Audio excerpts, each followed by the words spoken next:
أَلَمْ تَعْلَمْ أَنَّ اللَّهَ لَهُ مُلْكُ السَّمَاوَاتِ وَالْأَرْضِ وَمَا لَكُم مِّن دُونِ اللَّهِ مِن وَلِيٍّ وَلَا نَصِيرٍ۔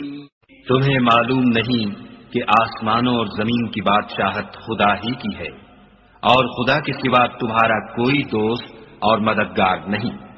أَمْ تُرِيدُونَ أَن تَسْأَلُوا رَسُولَكُمْ كَمَا سُئِلَ مُوسَى مِن قَبْلُ وَمَن يَتَبَدَّلِ الْكُفْرَ بِالْإِيمَانِ فَقَدْ ضَلَّ سَوَاءَ السَّبِيلِ۔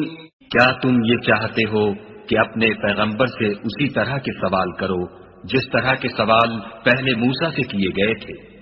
اور جس شخص نے ایمان چھوڑ کر اس کے بدلے کفر لیا وہ سیدھے رستے سے بھٹک گیا۔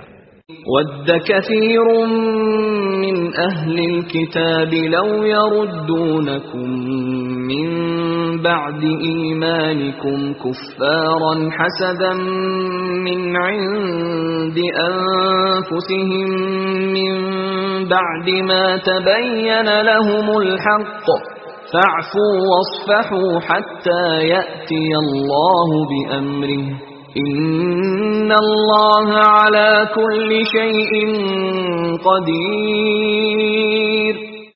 بہت سے اہل کتاب اپنے دل کے جلن سے یہ چاہتے ہیں کہ ایمان لا چکنے کے بعد تم کو پھر کافر بنا دیں، حالانکہ ان پر حق ظاہر ہو چکا ہے، تو تم معاف کر دو اور درگزر کرو یہاں تک کہ خدا اپنا دوسرا حکم بھیجے، بے شک خدا ہر بات پر قادر ہے۔ وَأَقِيمُوا الصَّلَاةَ وَآتُوا الزَّكَاةَ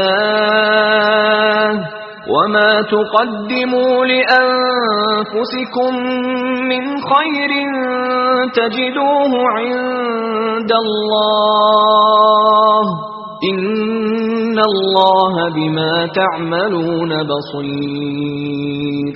اور نماز ادا کرتے رہو اور زکوٰۃ دیتے رہو، اور جو بھلائی اپنے لیے آگے بھیج رکھو گے اس کو خدا کے ہاں پالو گے، کچھ شک نہیں کہ خدا تمہارے سب کاموں کو دیکھ رہا ہے۔